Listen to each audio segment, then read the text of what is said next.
All right. Good morning and good afternoon, everyone. Thank you for joining us today for our presentation on a topic near and dear to my heart, cloud-based irrigation central control. Um, just for a few housekeeping items before we start here, we are recording this webinar. It will be posted within 24 hours to our website, hydropoint.com/webinar. We'll have that link again here at the end of this presentation. Um, Feel free to ask any questions as we are going through the presentation. The sidebar on the right will allow you to type in questions. We'll be collecting those and answering those at the end of the presentation. If there are any that we don't get to during the audio portion, we will send out emails to folks addressing those questions afterwards as well. So with that, we'll get things started. I'd like to introduce our guest speakers today. First, we have Doug McDonald. Doug is a principal at Aqua Engineering with locations in Fort Collins, Colorado and Phoenix, Arizona. The core business is irrigation design and irrigation consulting. They are responsible for specifying irrigation systems, no site management. They also help with troubleshooting, site evaluations, master planning, and water storage. They work with both new site construction as well as retrofit and current and outdated sites. Thank you, Doug, for joining us today. Also with us, we have Scott Horsley. Scott is a landscape architect at his own practice called Scott Horsley and Associates. Previously, Scott was with EPT Designs. They specialize in full landscape architecture, including irrigation design, with a strong focus on water conservation. They mostly work on retrofit properties, focusing on evaluating systems. My name is Chris Manchuk. I am the Senior Vice President of Sales at HydroPoint Data Systems. I'm responsible for HydroPoint's corporate sales and partnership strategies with the design community, our network, our national distributors, our corporate accounts, and also our landscape maintenance customers.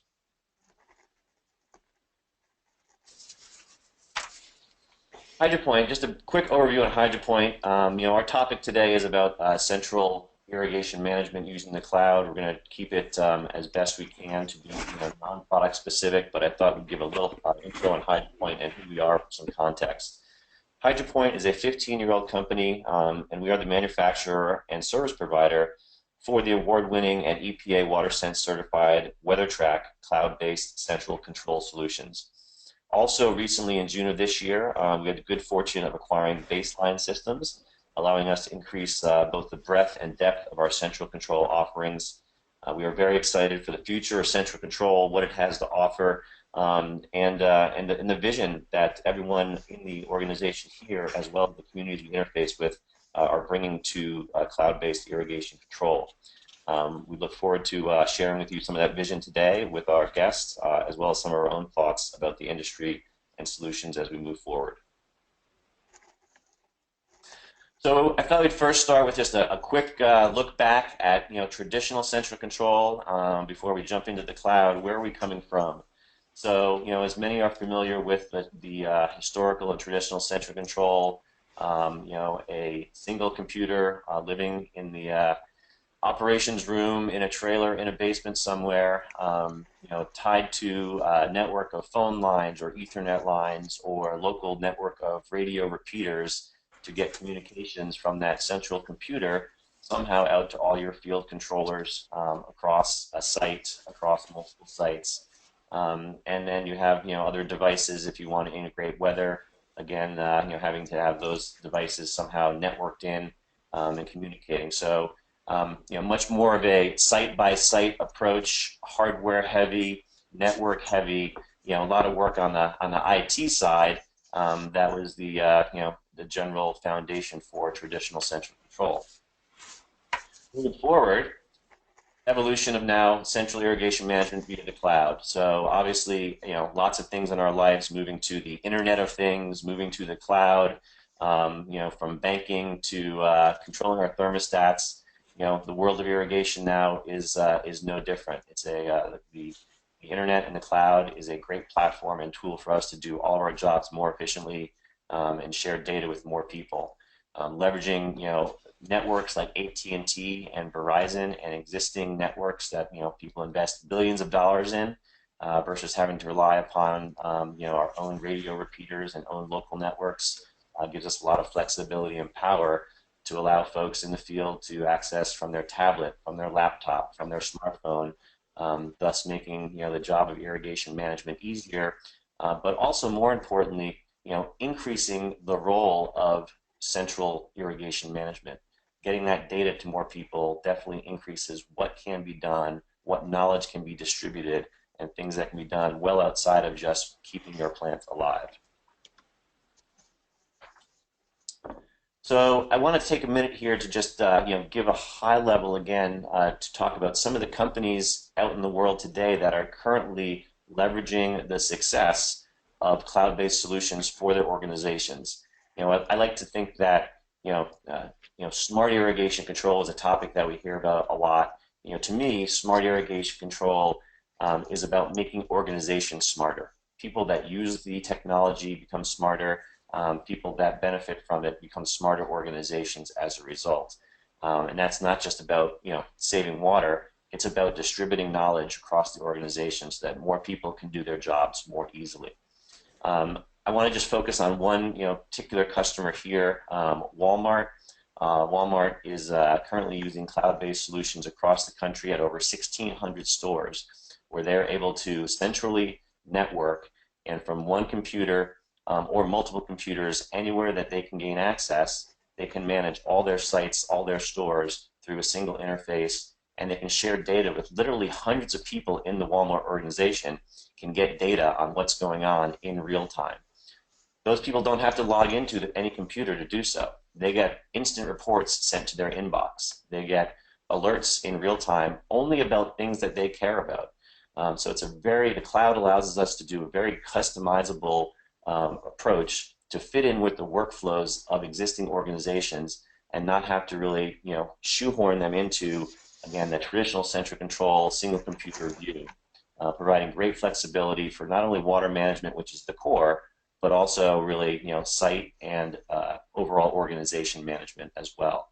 If you look at the other organizations here, your traditional central control markets like cities and schools also can benefit greatly from cloud-based central control just by the efficiency and effectiveness of being able to train and maintain staff on a solution by having information easily available, having more tools, more people that can access the information and make changes in real time and monitor who's doing what, when, where, why, and how. Very powerful tool and a very scalable tool, which I think is a term we'll talk about later, how these organizations can quickly scale and get these systems up and running without taking large chunks of time and investment away. Walmart, for example, every new store that gets installed is on the cloud instantly. So now from 1,000 miles away, someone can go online, monitor, and make sure that controller is set up properly. It matches the local water agency's restrictions. The architect can take a look at it and make sure it matches the plans and how it's programmed according to the plans that were set forth. All that the same day gets installed, no questions. It's all there, the data's there, the data's accessible. So again, across multiple organizations, multiple vertical types of markets, the power of the cloud is being harnessed to really get data and make these organizations smarter organizations.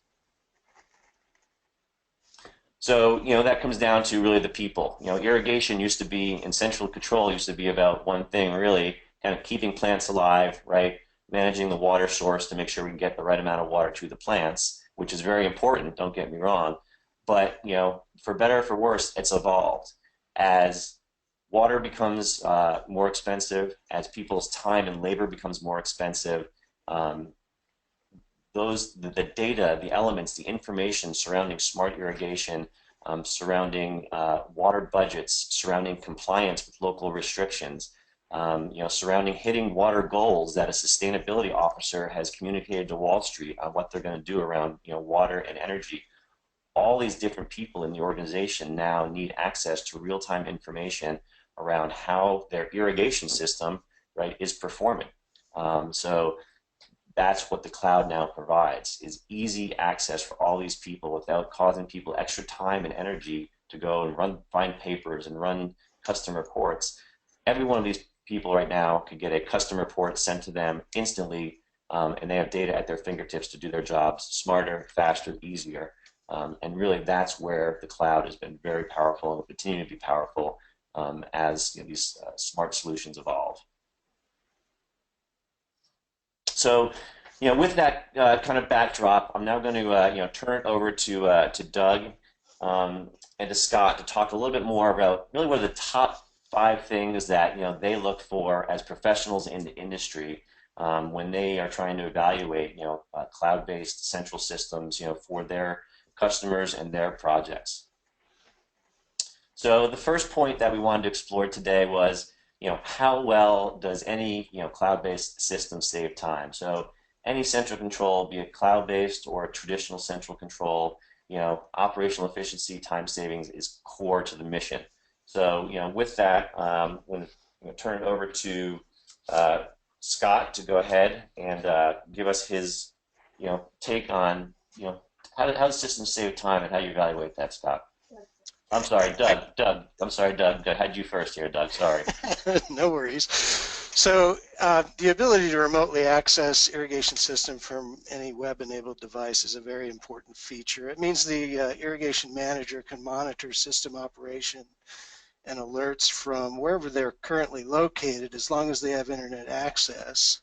So if there's a problem with the system, they'll be automatically notified and can either direct their staff to deal with an issue, or depending on the capability of the system and how it's set up, take direct corrective action remotely without having to drive to the site. So that's a huge advantage from a time and resource management standpoint. Another feature regarding rain pause and event pause that can be done away from the site, many of these types of systems have the capability to interface with on-site weather monitoring hardware or subscription services that will automatically pause the irrigation programs based on set thresholds. If you don't have that interface, then it still allows the irrigation manager to manually pause programs from their current location. And again, that's a huge advantage, particularly when you're dealing with multiple sites or multiple controllers. Great. And Scott, how about you? What are your thoughts around time savings and what you look for as far as a time saving features in a controller? Well, I mean, for me, well, first of all, thanks for having me. But for me, just the remote control, the ability to use it as a remote to operate stations is huge, because as I'm out on a site, either assessing that property, looking at strategies on how we can save water, or just holding that site more accountable. I can walk around any site, especially if they have multiple sites or multiple controllers. I don't have to pigtail in for a remote unit. I don't have to have additional maintenance staff there to run stations. I can easily come on site and just, if a client needs me to check something, just start to run through some systems. So I definitely look at systems that obviously have that ability, but not only just have the ability, but it's pretty clear and easy to operate. It's set up in a way that I can manage that pretty well. And so for me, as a landscape architect, it actually is very beneficial, time saver. I did want to interject regarding the fewer site visits. While that's still that is a very tremendous potential for saving time and fuel and that the costs associated with that. I'd like to make sure that people understand that that doesn't mean that no site visits are required. Actually going to the site on a regular basis to review system operation and appearance of the landscape and landscape health is still the best management practice from my perspective. Great point, Doug. That's it dovetails into one of the things I want to talk about. Is absolutely we encourage people, right? It's still a very site-based. You need eyes on the site to see what's going on. For us in our experience, what we've seen is people become much more effective when they go on site with the right information at their fingertips.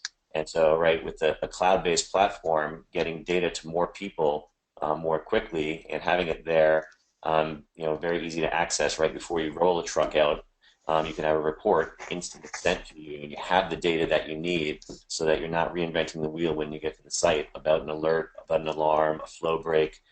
So there's a host of benefits by having that right information when you do go to the site, so you can save time and be much more effective. As we've seen with many of the landscape contractor partners that we work with here at HydroPoint, this is the number one item for them, right? How is any platform or solution that they start to adopt going to help them become more operationally efficient, therefore save them time, improve their relationship with the customer, and ultimately make them more profitable. And that's what really their lives are about. And so that's where we spend a lot of time in our design and focus, as well as how can we make contractors time better spent, make them more profitable, while also allowing them to deliver better results to their customers more quickly. And again, it's all about that data, making it easy to use and saving them time. Excellent. Okay, well, let's move on to point number 2 here. Next thing you look for in evaluating a cloud-based system, how extensive are the water management features themselves? So obviously, the primary goal of any irrigation system, central or not, has got to be somewhat around water management, getting the right amount of water to the plants and not wasting water in that process. So Scott, why don't we start with you and share with us your thoughts around this topic?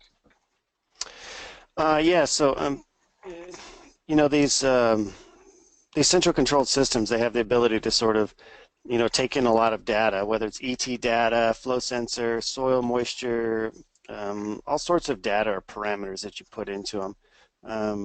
One of the things that I'm definitely looking for is the ability to not only input that data, but to adjust that data, because over time, our systems aren't perfect. I mean, our sites aren't perfect. They're living, they're growing, they're doing different things, they're aging, and especially if you're retrofitting a system, you might be installing new controllers in a new system, but you're dealing with an old distribution system, an old spray system or drip or whatever have you, and it may not have perfect precipitation rate or perfect match precipitation rate across. So you can't just install this thing, walk away, and say, bam, done. We're going to save water. So you have to sort of hone in these pieces over time as you start to realize, okay, wait a minute, I'm getting a little too much water in this area. And so I'm kind of looking for a system that you can make those adjustments fairly simply. I don't want everybody making all of those adjustments, but at the same time, I want them to be able to get into that system and be able to make those adjustments and fairly simply. So that's definitely an area that I look for. Another one is water budgeting. I'm looking at systems that can clearly communicate what the water budget is. As a designer now, especially in California, I'm sure many of our listeners have heard of MWELO and the water budgeting that we're required to make. So I'm looking for a system that can really clearly communicate what is the water budget for this site and how am I doing. One of the areas I'd love to see some improvement on is in our mobile devices, in the on-the-field staff, that they can look at their mobile device, see exactly what the water budget was set for this site, and then see how we're doing or how I'm doing to date, and then if they're way off, they have the opportunity to ask questions and what do I need to do it? Because I think everybody wants to be a part of a solution, but if they don't have the information, then they can't be part of that solution. So, I'd love to see a lot of improvement in that area. I think its products are developing and in coming better on that, but it also it requires a lot of good data, good adjusting to have that information. Excellent. Good, very good points there, Scott. Doug, how about for you? How about the water management side for you?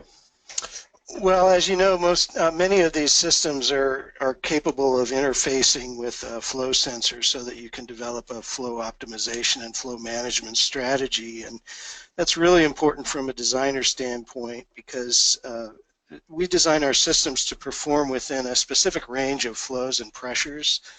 And if those flows are exceeded, it may indicate a problem with the system, like a mainline break for one thing, but even under normal operation, if the flows are exceeded, then the system tends to underperform and waste water, and it may cause damage to the piping and equipment. Another thing to consider is the ability to schedule and maintain within a specific water window. And for these types of systems, the water manager is able to adjust globally for seasonal changes and make sure that it doesn't operate beyond certain time constraints. Many municipalities have specific water window parameters for irrigation operation, and particularly on sites where recycled water is used, where restrictions may exist so that operation doesn't occur outside of a specific time frame to prevent human contact. You're also able to manage the system and shut down or pause for specific events. For example, a softball tournament or a concert where an active site use that may not be a normal use occurs. You're able to shut down and not irrigate people. Good point. Yeah, very good points. I think for our perspective at High Point on water management, is it's a team effort. It's not one person, and that's really again what the power of a cloud-based solution enables is that more people can participate, in the goal setting as well as the tracking against those goals, right? So that data is available. You can have somebody outside the irrigation world helping to set a CFO, helping to set a goal and maintain and manage that budget so that that information is in real time passed down to the operations and landscape team to say, here's how much water we have to use and spend before it becomes obviously a financial issue. So I think that that team effort is one that we definitely focus on in our design and get many people's input. That requires you to make sure that there are different levels of access. And I think, Scott talked about making sure you could tweak things. And we have a term here called, tweakability with accountability, right? So that's the ability to make sure that people can modify things, right, to the site-specific needs remotely and in real time, but they're fully accountable for that, and they can't say, I don't know, I didn't do it.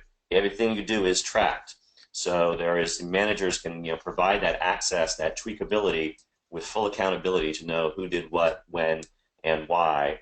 And then you can have different levels of user access to make sure that some people can only look at data, right? You don't want a property manager or a CFO tweaking your irrigation schedule, so they get only read-only rights. So making sure that, right, those various access rights are also another consideration when you talk about that system access and that team-based approach, making sure the right people have the access to the right information, but not too much. So very collaborative, water management initiative takes obviously some different functions and features to make sure it can be successful. All right, let's move on here to point number 3. Does the solution act as an accountability tool? I kind of stole a little bit of our thunder there. I got excited, but let's talk a little bit here about that accountability aspect and what that provides and what we look for. So, Doug, why don't we start with you there? Yeah, you mentioned it just now. There's the ability to see who has done what, and many of the systems actually have the capability of setting levels of password protection. So the guys in the field can go out and make some changes, but maybe not full-scale global changes to programming. So there's that ability for the supervisor to really manage what level of access his people have. And I think that's really a good thing. Some systems also record in a database, as you mentioned, who made changes and when, and that definitely speaks to accountability for people making changes or adjusting the system. Excellent. Scott, how about for you? Yeah, there's a couple points, that I wanted to add here, and really 2 points. One, as it relates to the alerts, the accountability that you get because of the alerts that notify you, which is huge. But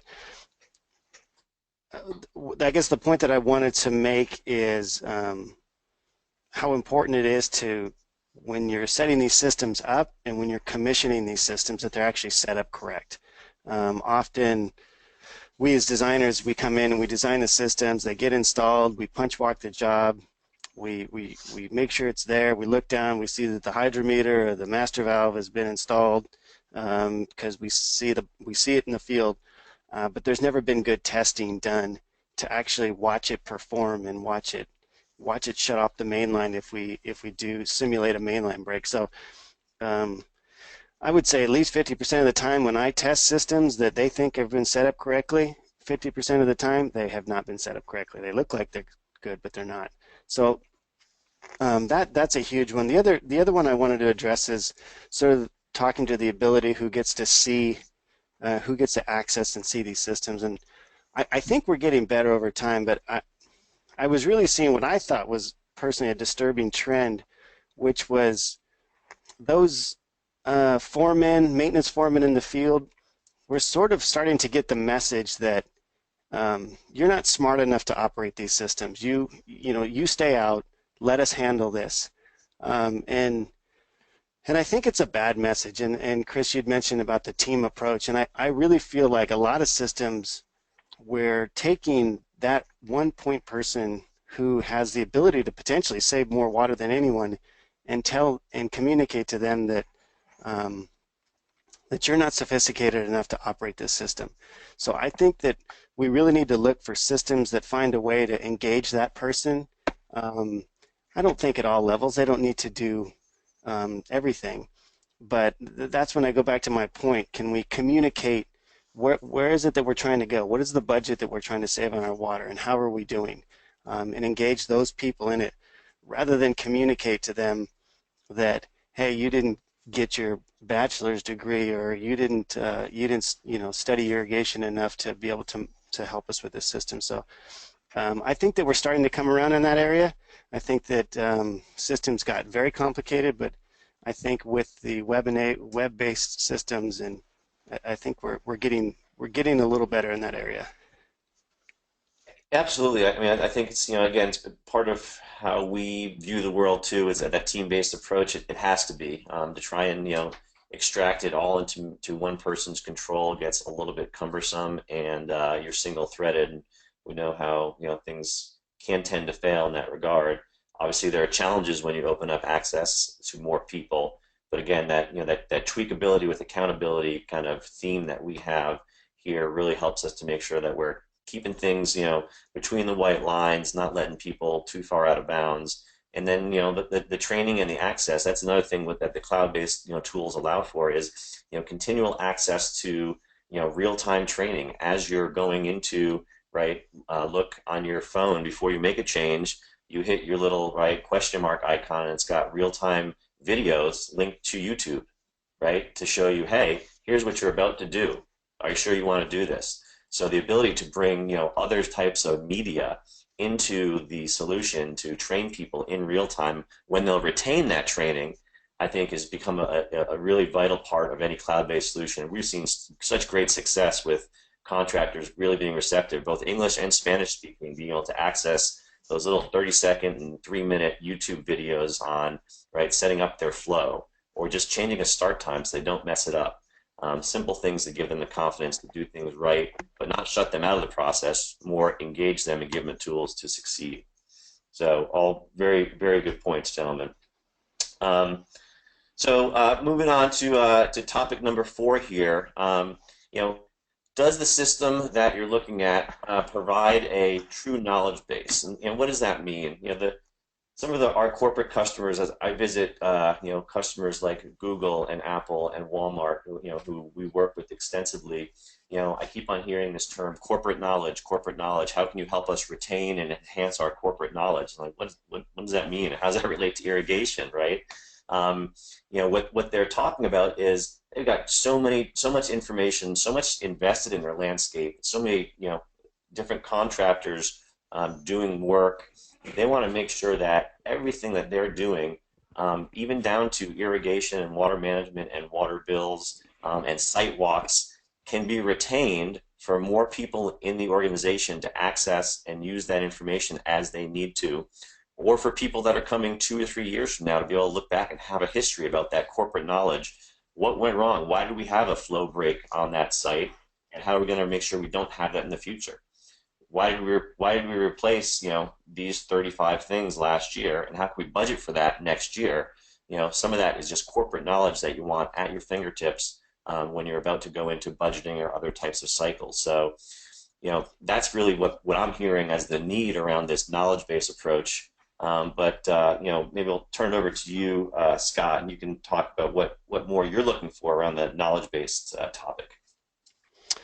Yeah, when I've considered systems, and to be honest, since we're talking about when I had considered a number of web-based central controlled systems for a particular client, a particular project,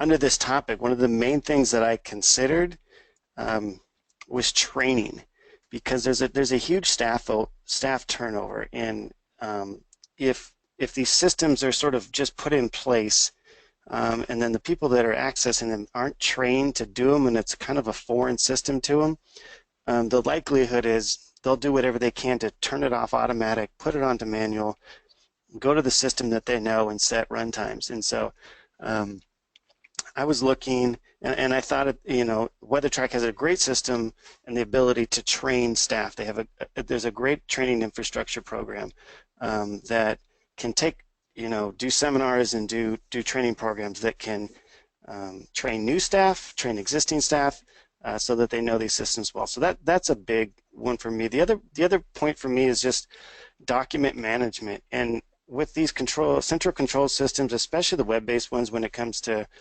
having the ability to put a lot of information in these systems, not only just put it in, but be able to easily put it in. It's really cool to see some of these sites when, especially as a designer, you're coming in and you're able to see an existing site and go into its system and see, like, okay, there's the master valve, there's the flow sensor, and here's the controllers, and this is what they're named. And having all of that information in there is incredibly useful.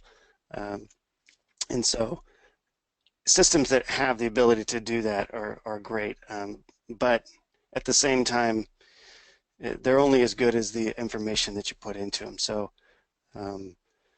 but yeah, it's definitely that knowledge base, and managing both the staff turnover and documents is pretty important to me. Cool. Doug, how about for you? How about what's the importance of the knowledge base for you?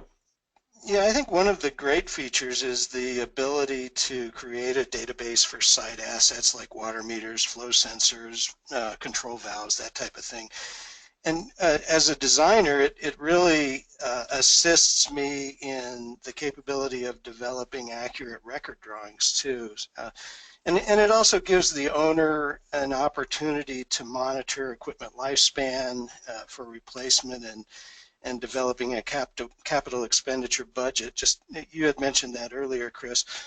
In a lot of cases too, you're able to actually document graphically through an interface with GPS or GIS survey data the actual locations of the equipment in the field, so you can develop a very accurate record drawing. And those types of equipment can be located when the landscape matures and hides them. Yeah, all very good points. We never knew when we were getting into this that asset management was going to be such a big thing. But as we dug deeper and deeper, that concept of asset management that is across all other parts of the organizations as you dig into them. But when they go outside to their landscape and irrigation and outdoor site, there was a void for any asset tracking, asset information. So when we began to introduce that topic, it was amazing to see the reception both from landscape contractors wanting to record that for their own use, also wanting to then start to provide that as a service to their customers, because that was that corporate knowledge that they were helping to build for their customer, and then also the ability to really validate why some companies are upgrading their irrigation system to a cloud-based solution. because the asset management capabilities, independent of irrigation, the asset management capabilities are sometimes kind of the tail that wags the dog in terms of the corporate requirement. We've got to get all of our assets right tagged and maintained and know what's what. We've seen that as a real big driver, for a lot of these bigger corporations on why they're making the jump to these systems. Excellent. Let's jump on here to point number 5. And this one is really, the one that ties it all up nicely because, 1 through 4 are all well and good, but they're pretty meaningless if number 5 doesn't hit the mark, right? So, how easy is the solution to install, upgrade, get on the network and make sure it communicates, all that fun stuff that needs to make sure it can be done easy, simply, quickly, so you can install and operate these things so you get the benefits of points 1 through 4 that we talked about. So, Doug, I'll turn it over to you and talk a little bit about your thoughts and experience there. Yeah, and speaking to the secure data center and cloud stability, it's a big advantage, and we've heard it from a number of clients that you're able to upgrade or update your system via the internet rather than and develop software updates without having to actually physically go out to the site or to the controller and reprogram the system. So you're able to be very actively responsive to advancements in current technologies through the manufacturer's capability of accessing the equipment and providing those upgrades. So I think that's a really good point. Now, internet security is definitely a key consideration, and I'll speak to this a little bit later in our case study, but and especially with federal, state, municipal clients, some of those agencies won't allow cloud integration, or they require special provisions to ensure cybersecurity, and they don't want to have the potential for being hacked through their irrigation system. So you need to be aware of that aspect when you specify these systems, and make sure that your client will allow that type of system. Another thing to note is that most of these cloud-based systems do require an annual subscription because they're managed by the manufacturer of the system. So you need to account for that in the ongoing maintenance costs for the system when you're initially developing the specification. In addition, the ability to operate the system from handheld devices is often dependent on how good your internet connection is at the site. So you need to be aware of that and make sure that you have a good internet connection that has a lot of integrity so that your system can be managed in the field more effectively. Yeah, just to add on to Doug's point, there's a lot of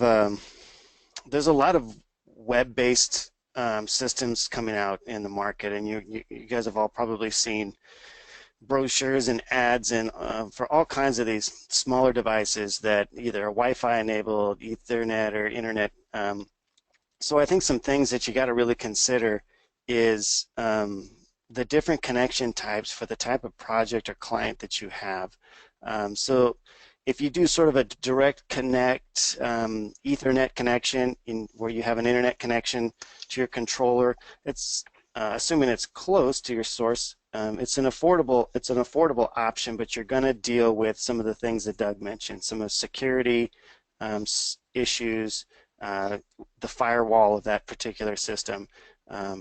You can do, there's a lot of them are Wi-Fi enabled controllers, and where it's some of the same issues. It's affordable, assuming you have a good connection, but there's also a thing with Wi-Fi that a lot of people don't consider, and most of these systems require a stable IP address, and not all Wi-Fi systems and service providers provide a stable IP address, and then they put it up there, and what ends up happening is these controllers keep resetting themselves. And then there's the cellular data, which is a connection, which is a cellular connection, which Doug was talking about, and it's probably the most secure, the most stable system, and it comes with a little bit of a cost because you have to pay a fee for that data, but in general, especially on commercial sites, it's really the probably your strongest connection. So just make sure you're considering who it is you're working for, and what is the best solution for them, because the quickest new thing out on the market, it sure sounds good, but it's not necessarily your best solution in all cases. Yeah, excellent points. It's one, the two that we encounter quite a bit. Obviously, the security, is and should be a big question for every organization. So, making sure that you understand, right, the network connect, not all network connections, are the same. And so understanding from the vendor you're going with, what is the network topology that they use and how that applies with the security aspects and questions you should be asking. Any vendor who can't answer that or is afraid to, you should be worried about. Those who have a cloud-based solution that's operating on the backbone of the Internet of Things, right? General tenets of security, flexibility, speed, right? Should have a good answer for you on security, how it works, and that's something that is definitely and should be on the list of questions asked. The next interesting one that that Doug spoke about a bit was subscriptions, and absolutely, many solutions have subscriptions.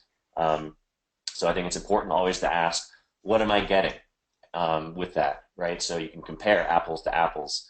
Some people will say, oh, we don't have a subscription. Well, that means you're probably not getting 6 or 7 different things that a company with subscriptions may provide. So, how with a technology with no subscriptions are you going to get, right, over there updates and updates, at a certain interval, different customer support. So there's different, built-in features, functions that come with subscriptions, and maybe those are not important to some people, and therefore, a solution without a subscription might be a better selection for someone. But Hey, Chris, could I interject real something on yeah, subscriptions? yeah, One of the things, especially if you're dealing with large commercial projects that may have multiple facilities, or they have construction projects that are either capital projects or facility projects where they have maybe there's ongoing facility costs versus capital improvement costs, which comes out of a different pool of money. A lot of times what I will do on those subscriptions is maybe purchase a 5 or even a 10-year plan up front because I'm using capital funds from this client, and that way those first number of years aren't picked up by a facility. So it's you can help balance some of those expenses.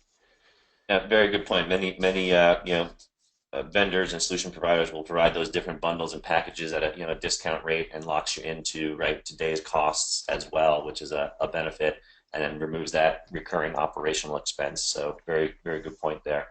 The two last points on this topic I want to talk about. One, there's obviously the ongoing maintenance and operations, and it's just also the ease of installation and setup, right? So obviously with traditional central controls, you're often looking at weeks and months of working with the IT department, working with radio testing and networks and repeaters, right? All those things that could slow down truly getting your system online and receiving all the operational benefits. So, understanding how quickly you can, right, get up to speed, and most cloud-based solutions, right, that's what they really afford is, same day you are, boom, online, one controller at a time or 100 controllers at a time, and instantly managing the site from that, from the cloud that day, which is a huge benefit, and big time saver, cost saver to installation as well. The last big area that we see in this, that surrounds the data and kind of ease of integration, I guess, is around the requirement and desire of companies to, get the data out of their central irrigation system and integrate it with their other building management and building automation systems. So maybe that's just the alerts and alarms. Maybe it's reports. Maybe it's water usage. But definitely looking for systems that have a data API, a very easy way to export data in real time to a system that a company has already spent millions of dollars in to manage their inside the building envelope. Again, becomes a huge selling point and data integration point, and something we see a lot more companies really requiring, even if they're not doing it now today. They know at some point in the future they want to invest in a irrigation system that's going to provide them the flexibility to share that data with other systems that they've already invested in. So definitely something to look for, that flexibility with systems as you approach them. All right, well, that kind of rounds out our top five there. So with that, I'm going to turn over to Scott and Doug to just share a couple more kind of field experiences with their cloud-based solutions. So Scott, with that, I'll turn it over to you.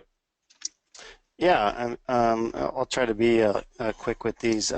Just uh, a couple maybe not so successful, once not so successful, and a successful story. Real quick, one situation where the client wanted us to install a web-based, really wanted to be able to access it through his cell phone.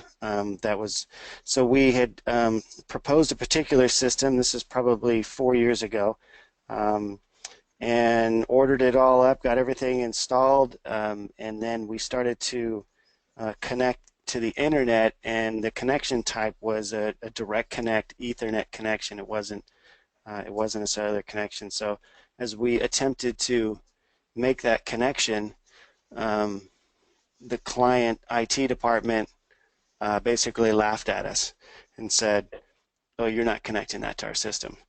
And everything had been installed. We had gone down this road, and so we didn't do our homework on what was able to be connected there. So that was a not so successful story.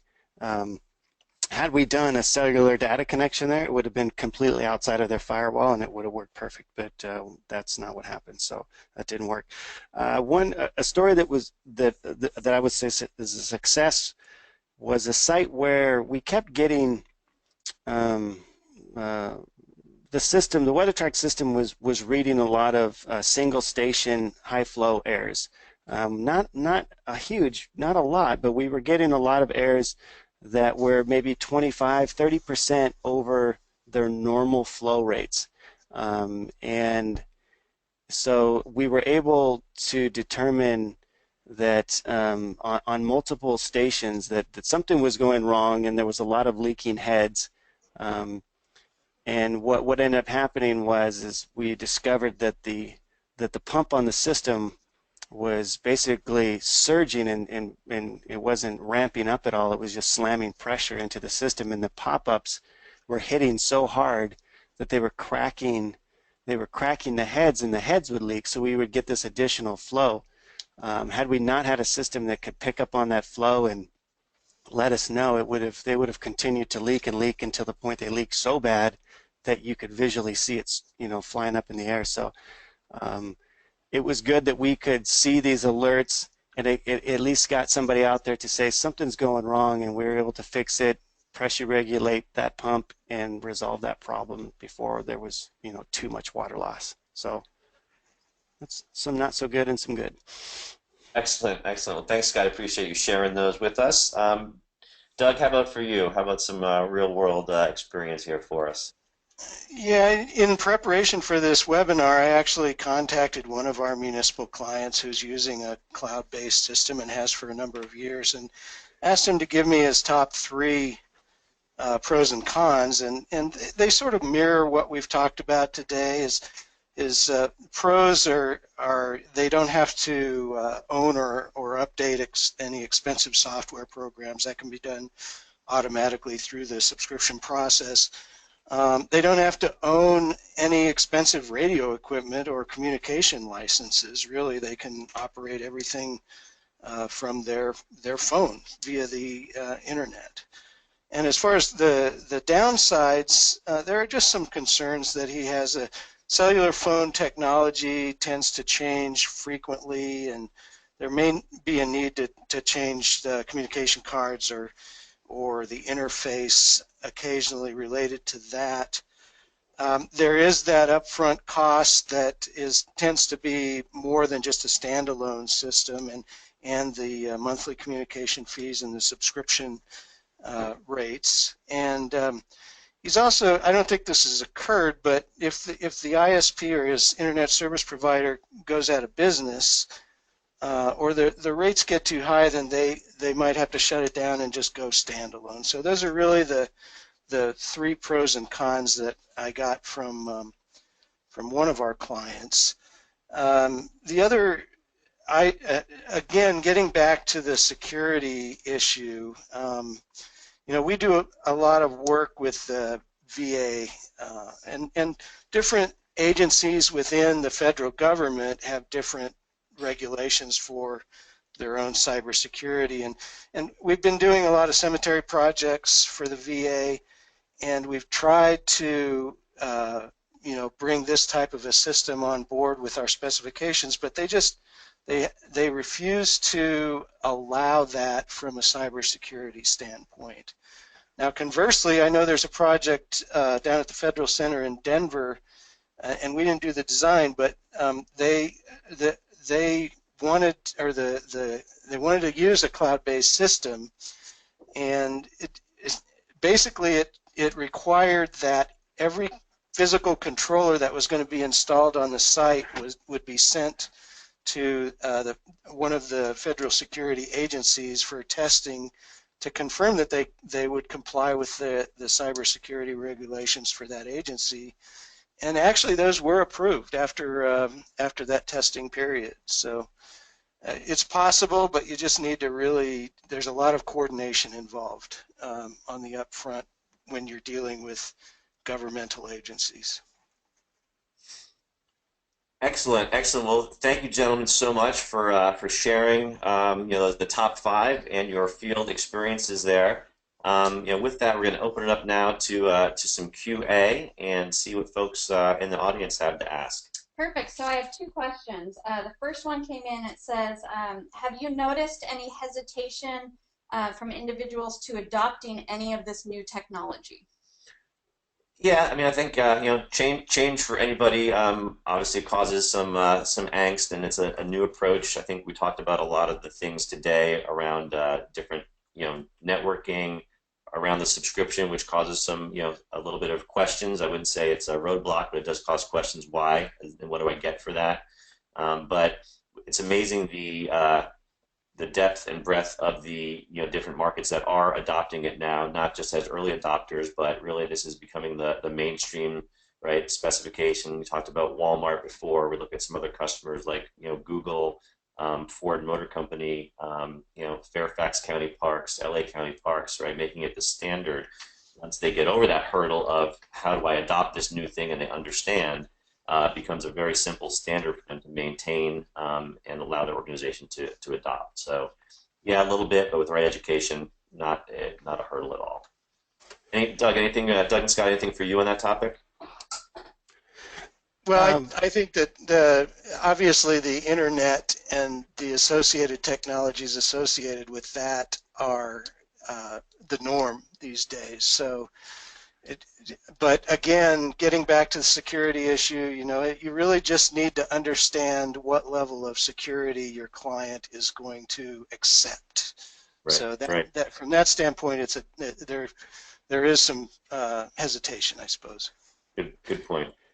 Yeah, and for me, Chris, you kind of touched on it, but it was, and I'm not quite sure why, but I've had a few times where some facilities, no matter how low the monthly cost is on something, they want to add no monthly bills, whether it's $5 a month or $10 a month.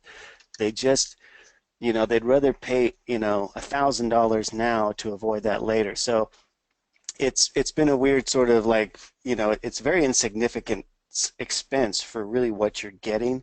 But there's been a resistance to say, I don't want to add a monthly payment to my facility. So that's when I encourage them to say, all right, well, let's start you off with an extended plan. So not much resistance. And the only other resistance I would say is it's a little bit more equipment setup, because you need to make sure that if you're doing it right, that your water sources are isolated, that your flow is isolated to that controller, or closely isolated, and it can be controlled by that controller. So if it's a site that needs some hydraulic work done to it to isolate some of those flows, well, then it might be some more expense. But it's definitely being more received out here, especially in drought country.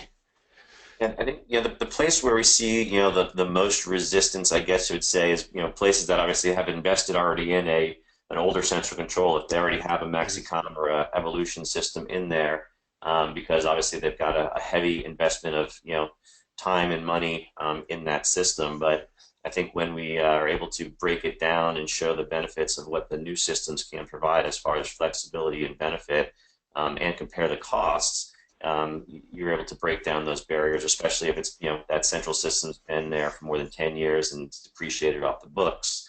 It makes a much easier, argument for that. And we've also seen lots of different traditional central control customers that have, 10, 20, 30% of their controllers that can't go on the old system because of communication issues. And so those become, great starting points to introduce a cloud-based solution that can ultimately take over for that older, technology.